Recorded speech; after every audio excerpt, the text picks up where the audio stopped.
What's going on, everybody? Welcome to another YouTube video / podcast of the Dynasty Dweebs. Today I am joined with Jim Brooks. So, what's up, Jim? No, I don't feel like it today. All right, well, we're going to be covering the New York Jets fantasy outlook from a redraft and dynasty perspective today. Just the Jets today, and then on Wednesday we'll be posting a video for the Bills and the Dolphins. We'll knock out two that day. All right, let's just get right into this. First off, got a question for you. How do you feel about this team just in their division? How do you think they're going to do? They're going to fumble it like they always do. It's the Jets. Damn. With Adam Gase at quarterback, at head coach, basically. I'm just not confident. He just doesn't seem to like half of his players. Yeah. All right, so let's start By with half, I mean Le'Veon. But let's start with the quarterback, Sam Darnold. You know him. 13 games played last year. He got a little sick last year, so he missed a couple. 273 completions off of 441 attempts with a 61% passer rating. Completion percentage. 61% completion percentage, not a passer rating. 3,000 yards, averaging 6.9 yards per attempt. Longest completion was a 92-yarder, 19 touchdowns, 13 interceptions. Not the worst stats, not the best.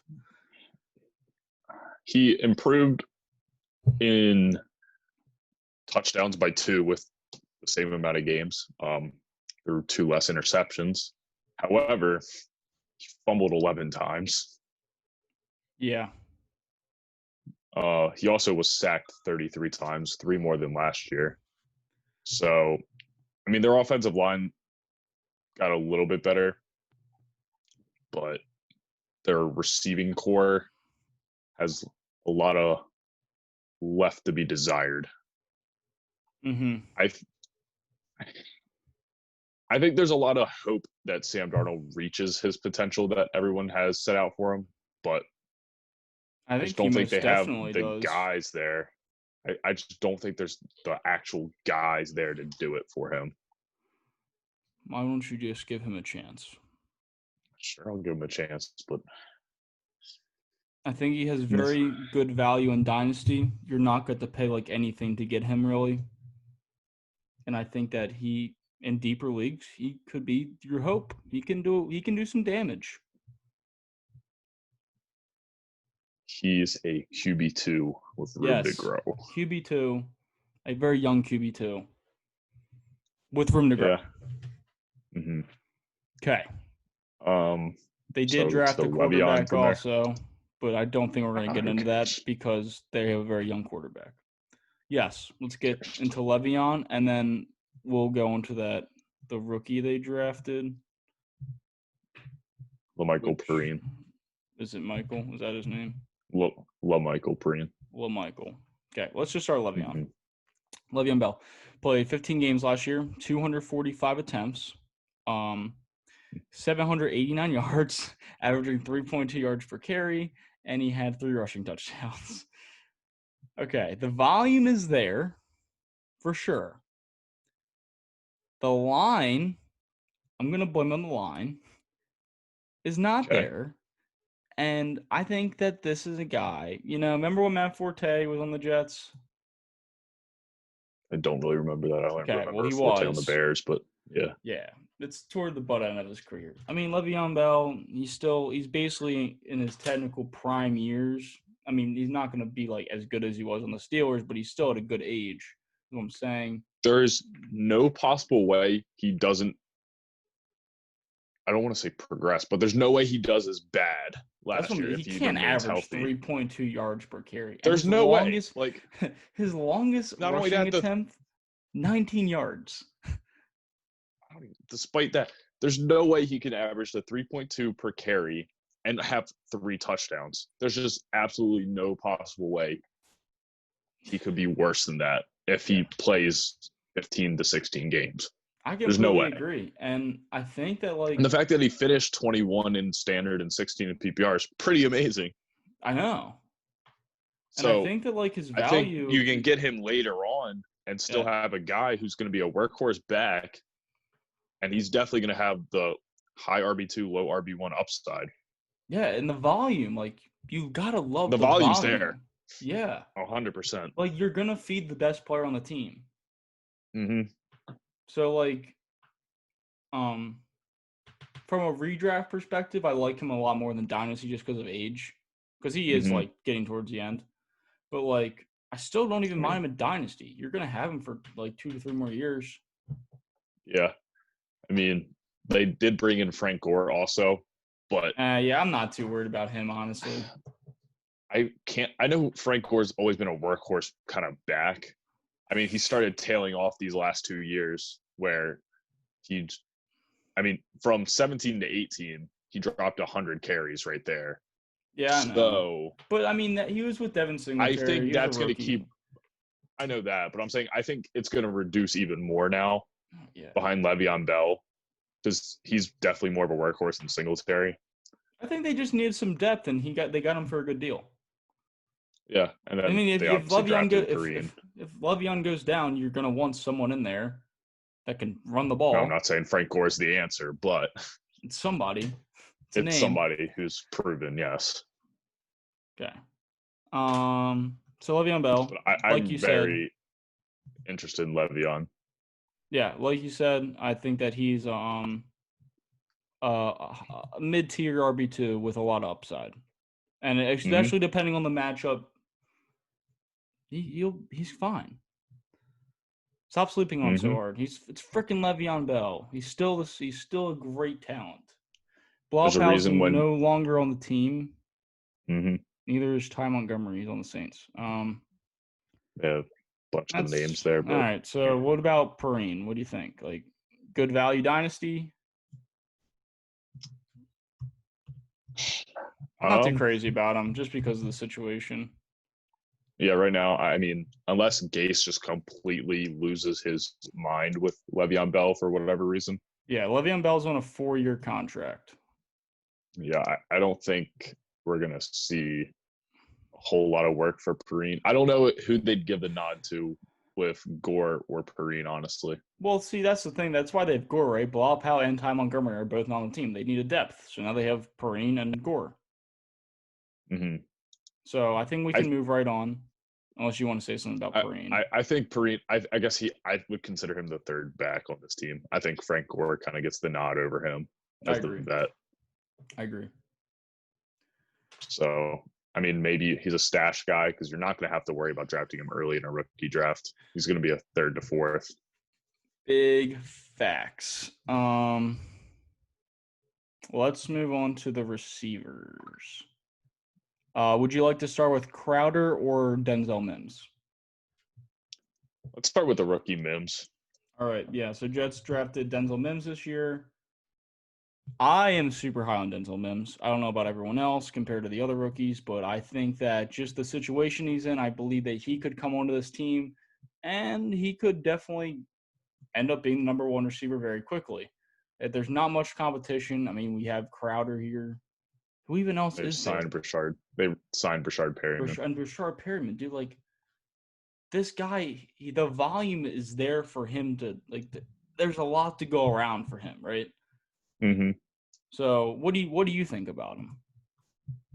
I think I don't think he's going to be the number one on this team. I think they have Mm-hmm. their slot guy Crowder, who's going to eat the bulk of the targets and become Sam. That's Sam Darnold's safety guy.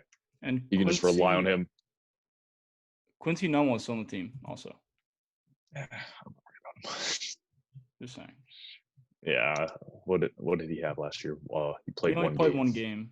Yeah, played one game. So, and he's not considering retirement, even though he's battling a career-threatening neck injury. So I'm not really worried about Quincy. Okay. I think Jamison Crowder is going to eat up a bunch of targets. Like he had 122 and 78 receptions. I don't see why he can't catch a couple more balls and be closer to that 1,000-yard threshold. I mean, he isn't. He's never been that guy. When he was in Washington, his highest was 847 yards on close volume. He had the most volume he's had in his career last year, and I think if anything, it'll stay around the same, if not go up. Mm-hmm. They lost Robbie Anderson as the deep threat. They do have Chris Herndon back from injury also. Yeah. I So you're still so like really, and I still think Crowder has a lot of potential to be a really sneaky guy you can get late and have a lot of upside though. yeah, my take on it is just like from a redraft perspective. Of course, I love Crowder more than Mims this year, but from a dynasty Mm-hmm. perspective, what I'm saying is I think they expect Denzel Mims to be the guy. Like that is the Yeah, I would expectation. 100%. I just think if you're going 1 year, like you're specifically saying this year, Yeah, Crowder's yeah, the guy, I agree. and year 2 to 3, Mims could definitely become the I number just one. think that between Denzel Mims and Jalen Rigor on the Philadelphia Eagles, I think these two rookies have the best chance of breaking out to be the number one guy on their teams. Yeah. And my mind just went the There's a, Raiders. there's there's a lot of guys that are just in situations where It's just the it would be competition is like a so 1A, slim on this 1B. team. Yeah, that. But I'm saying for these other highly touted rookies, wide Yeah. receivers, that like you have on for the Broncos with Sutton being the one guy, 1A, then Judy and even KJ Hamler, who they also drafted, could be like 1A, 1B type guys. Amari Cooper with Gallup and CeeDee Lamb, 1A, 1B kind of guys, Yeah. possibly. You know what I mean? Yeah, and It's hard to call, like, it's like having Mike Evans and Chris Godwin. They're two wide receiver ones, without a doubt. But one technically has to be labeled as the two, is how people want to do it. Oh, also to tack on to the fact that I said that I expect that Denzel Mims and Rigor to be like break out to be the number one highest chances here. I take that back. Also, Henry Ruggs on the Raiders, he has very good chance to end up being the number one on that team this year. There's a lot of guys. I just feel like that offense has, not to be away from the Jets, but they just have a bunch of, I don't want to say average guys, but a bunch of guys around the same kind of level. No, I agree. Yeah, we'll get into them There's whenever no, we talk about yeah. them. But so yeah, you're right. So to talk about the tight ends, you got Ryan Griffin, and then also Chris Herndon, Mm-hmm. which I'm assuming they're gonna both eat up a lot of the volume since there's not a lot of receivers. You know, like they're just not. They have It's the three Perryman. main receivers. Yeah, right. But there's just nothing crazy. Like I do like Ryan Griffin, but I like Herndon more. It was a 2020 option, so it's just a 1 year, right? Yeah. I just Gotcha. nothing. They're not nothing special to me. I mean, we have to Ryan kind of. Griffin's a guy who's not really going to be played. Yeah, I like Chris Herndon's value for dynasty and redraft. I don't think Ryan Griffin really has value. He's 30 years old. Yeah, you're right. He had his best finish of his career last year. But 20 and 22 for a tight end is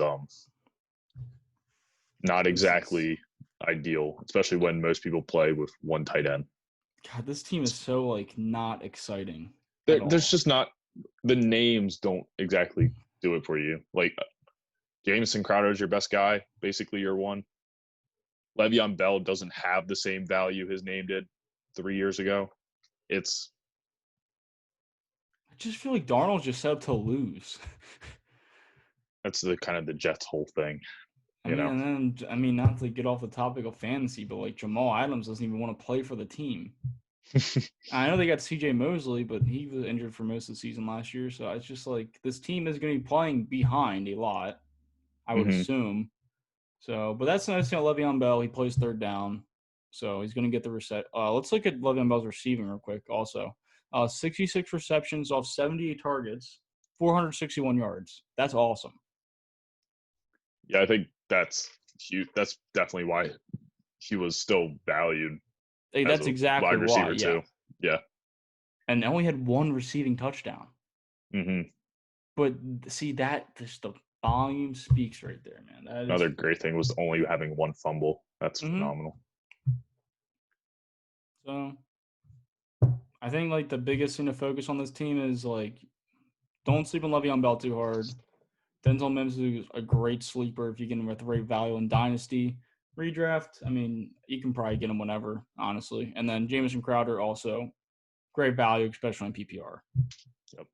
He's gonna be Darnold's security blanket for sure. They already have a rapport. I just think he's not anywhere near wide receiver one talk, but he's a great plug and play flex with wide receiver 2 upside. But he'll have wide receiver 1 games. That's the thing. He'll have a couple games this year. I guarantee it that are wide receiver 1 games.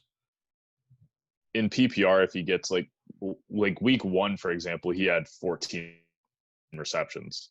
Now there are a couple games where he's not really doing a whole lot, and he seems pretty much useless. But he needs the touchdowns too. He had 6. I mean, it's okay. He had 6. I just like him as a guy you can get in late and rely on to get you at least 10 points, give or take.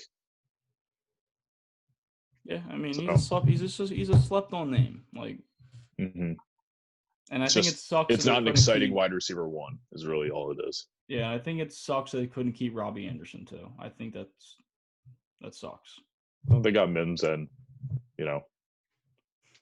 Perryman. Perryman, yeah. So I mean, Perryman's okay. He started cooking up a little bit on the Buccaneers towards the end of last season because no one was playing. Yeah, it's hard to cook up when you're behind. Yeah. Evans and Godwin. So let's just do a little, we'll compare some players. Okay. So first, I only have one comparison for Le'Veon, maybe 2. Le'Veon Bell or James Conner. For redraft value. I'm not going to talk Dynasty because Conner's one of his last year's deal. In redraft, I would 100% take Le'Veon Bell. Okay. Just because I feel more secure that he'll be able to play more games. Yeah, I can agree with that. I understand the whole thing with Conner going to probably be run to the ground because of the last year on his contract, but if he's not available to play, but that's any player too, but he's more susceptible to injury is what everyone kind of goes you could argue that it's even more likely for him to get injured if they're going to run to the ground. Yeah. And he can't handle all that volume. It's kind of proven that he can't. Mm-hmm. So, and then Lev Bell or that's 2. Lev Bell or David Montgomery for redraft. I think I'd take Le'Veon Bell just because. I think I would too. In redraft, I like David Montgomery dynasty wise. We haven't got. I want to know what he does year 2 though. So you'd have to buy Montgomery earlier in dynasty because if he ends up really becoming a more efficient runner and utilized really well this year in the Bears offense, then his price is going to skyrocket. I agree. You know what's really weird about this division is that none of the teams have like a solid, besides Lev Bell, like none of them have like a lead back. It's mostly committees. Yeah. It wasn't going to be for the Bills until they drafted Zach Moss, but we'll talk about that on Wednesday. Yeah, they all basically have 2 solid running backs. They kind of besides the Jets, and I don't even think they're old, and then they have a rookie who hasn't played a snap. So but all the other teams have 2 reliable running backs to kind of use. All right, so let's do Denzel Mims or Jalen Reagor dynasty.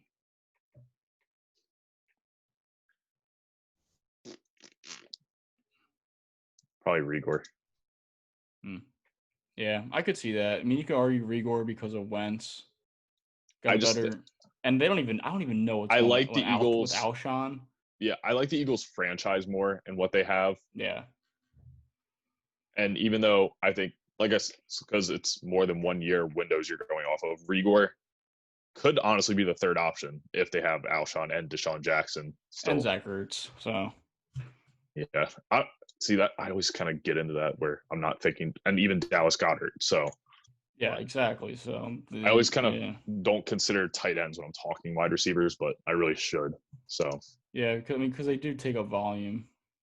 Especially when they're the elite ones. Yeah, facts. And Dallas Goedert's pretty good too. Mm-hmm. Last one we'll do Sam Darnold. It's hard for me to compare him to someone. Sam Darnold or Big Ben in redraft? Probably have to go with Big Ben.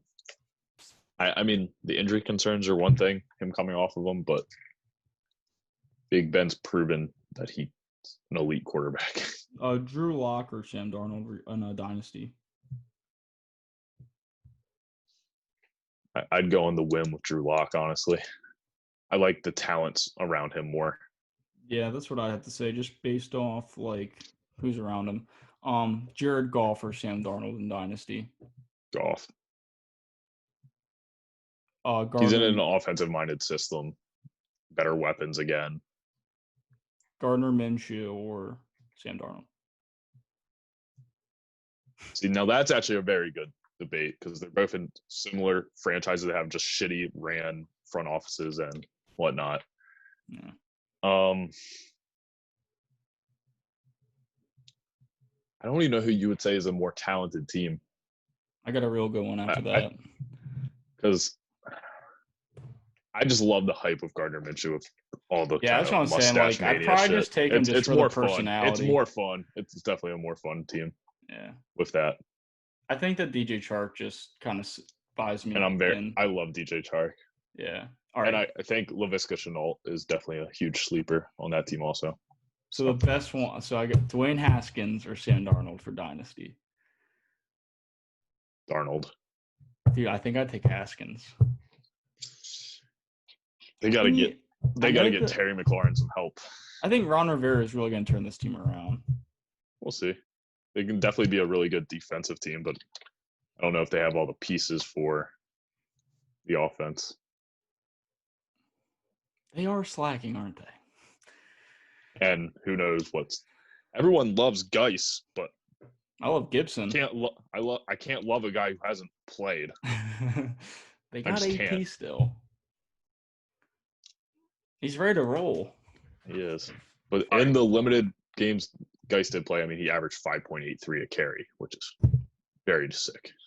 Yeah. All right, last question to wrap up the video.